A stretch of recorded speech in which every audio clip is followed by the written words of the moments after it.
7E tax का हथौड़ा इतना ज़बरदस्त बरसा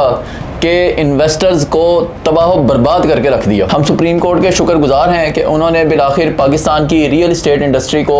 वेंटिलेटर से उतारने के लिए एक बहुत बड़ा फैसला दिया है।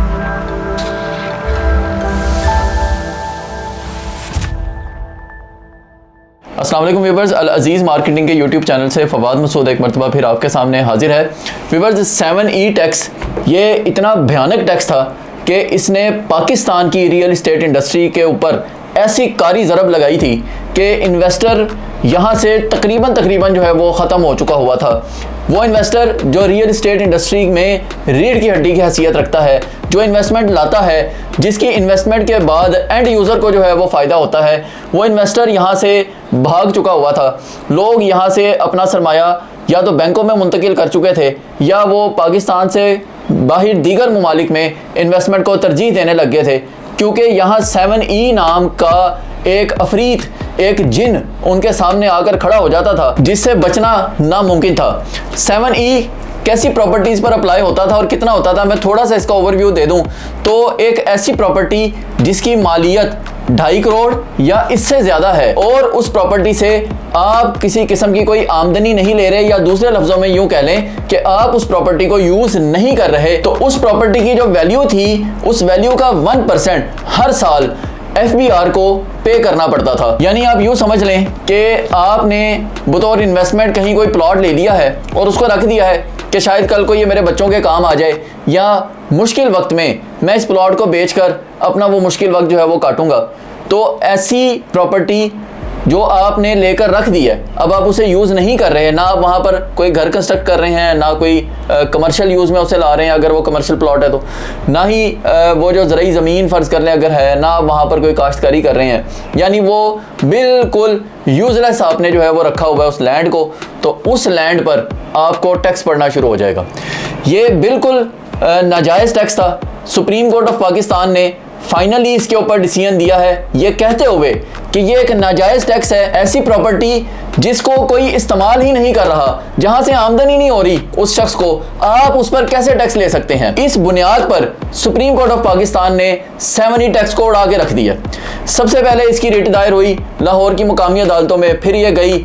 हाई कोर्ट में, हाई कोर्ट से चलती चलती अब सुप्रीम कोर्ट में जब पहुंची तो फ़ौरन इसके ऊपर जो है वो फैसला आ गया और इस नाजायज़ टैक्स को जो है वो ख़त्म कर दिया गया। अब इसके समराद बहुत बड़े आएंगे। जैसा कि मैंने शुरू में कहा कि ये एक हथौड़ा था जो सर पर बरस रहा था इन्वेस्टर्स के, और रियल इस्टेट इंडस्ट्री को बिठाने में, रियल इस्टेट इंडस्ट्री का सत्यानाश करने में इस टैक्स का बहुत बड़ा किरदार था,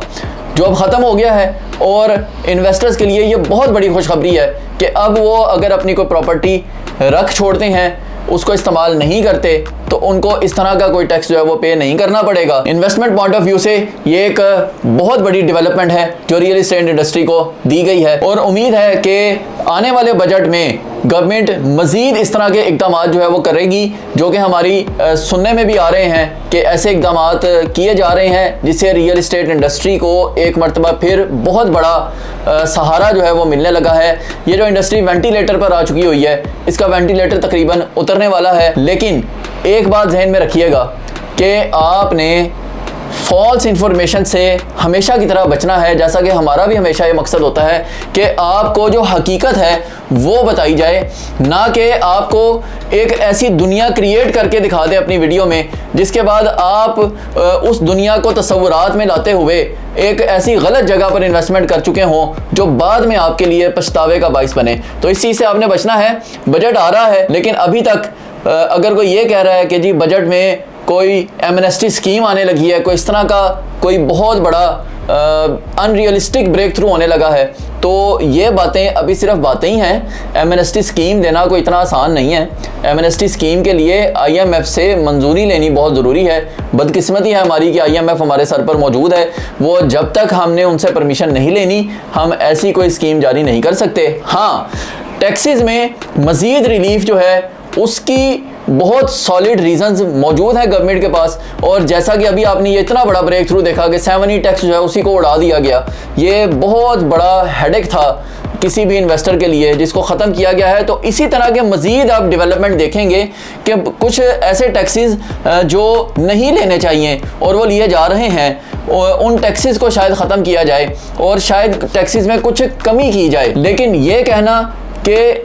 टोटल एमनेस्टी दे दी गई है कि आप जहां से मर्जी पैसा लाके रियल एस्टेट में इन्वेस्ट कर दें, आपसे कोई पूछ परत नहीं होगी, ऐसा अभी मुमकिन नज़र नहीं आता। तो व्यूअर्स, ये थी वो डेवलपमेंट जो मैं आपको बताना चाह रहा था कि यहाँ पर अब इन्वेस्टमेंट के लिए दरवाजे खुलते चले जा रहे हैं। हम शुक्रगुजार हैं उन तमाम पावर्स के, उन तमाम मुक़्तदर हलकों के, उन तमाम ज़िम्मेदारान के जिन्होंने इस चीज़ को समझते हुए पाकिस्तान की रियल एस्टेट इंडस्ट्री को ठीक करने के लिए, यहाँ इसको चलाने के लिए, जिसके साथ दर्जनों बीसियों मज़ीद इंडस्ट्रीज जो हैं वो अटैच हैं, उन सब का रोज़गार चलाने के लिए स्कीम्स भी मुतारिफ़ करवाई हैं। जैसा कि अभी प्राइम मिनिस्टर की स्कीम भी चल रही है, एक बहुत बड़ी स्कीम है कि आपने घर बनाना है, आपने प्लॉट लेना है या आपने अपार्टमेंट लेना है, तो उसके लिए आपको कम शरह सूद पर जो है वो कर्जा दिया जा रहा है। गवर्नमेंट ऑफ पाकिस्तान की तरफ से ये स्कीम लॉन्च कर दी गई है और इस तरह अब ये टैक्स ख़त्म हुआ है और मज़ीद इस तरह के जो इक़दामात हैं वो जो किए जा रहे हैं, हम इन तमाम इक़दामात के लिए शुक्रगुजार हैं इन तमाम लोगों के जिनका अभी मैंने जिक्र किया है। तो व्यूअर्स, अगर आप किसी भी तरह की इन्वेस्टमेंट करना चाह रहे हैं लाहौर में अच्छी सोसाइटीज़ में, अप्रूव्ड प्रोजेक्ट्स में और ऐसे प्रोजेक्ट्स जो आपको वाकई बनकर डिलीवर भी होंगे, तो अल्हम्दुलिल्लाह अल अज़ीज़ मार्केटिंग स्पेशलिस्ट है इन तमाम चीज़ों में। हम उन्हीं डेवलपर्स के साथ, उन्हीं सोसाइटीज़ के साथ, उन्हीं हाई राइज प्रोजेक्ट्स में काम करते हैं जिनके पीछे हमने पहले बहुत मेहनत कर रखी होती है कि ये लोग कौन हैं, ये प्रोजेक्ट कैसा है, क्या ये बन भी सकता है या डिलीवर भी हो सकता है। ये सारी मेहनत करने के बाद हम वो प्रोजेक्ट्स आपके सामने लेकर आते हैं। तो आप बिल्कुल हमें अपने फैमिली मेम्बर की तरह समझते हुए हमारे थ्रू इन्वेस्टमेंट करके इंशाल्लाह आप जो है वो सेफ रहेंगे। तो ऑन स्क्रीन नंबर आपके सामने चल रहा है, इस नंबर पर कांटेक्ट कर आप इन्वेस्टमेंट जो है वो अल अज़ीज़ मार्केटिंग के थ्रू कर सकते हैं। फिलहाल के लिए इस वीडियो से इजाज़त दीजिएगा। अल्लाह हाफिज़।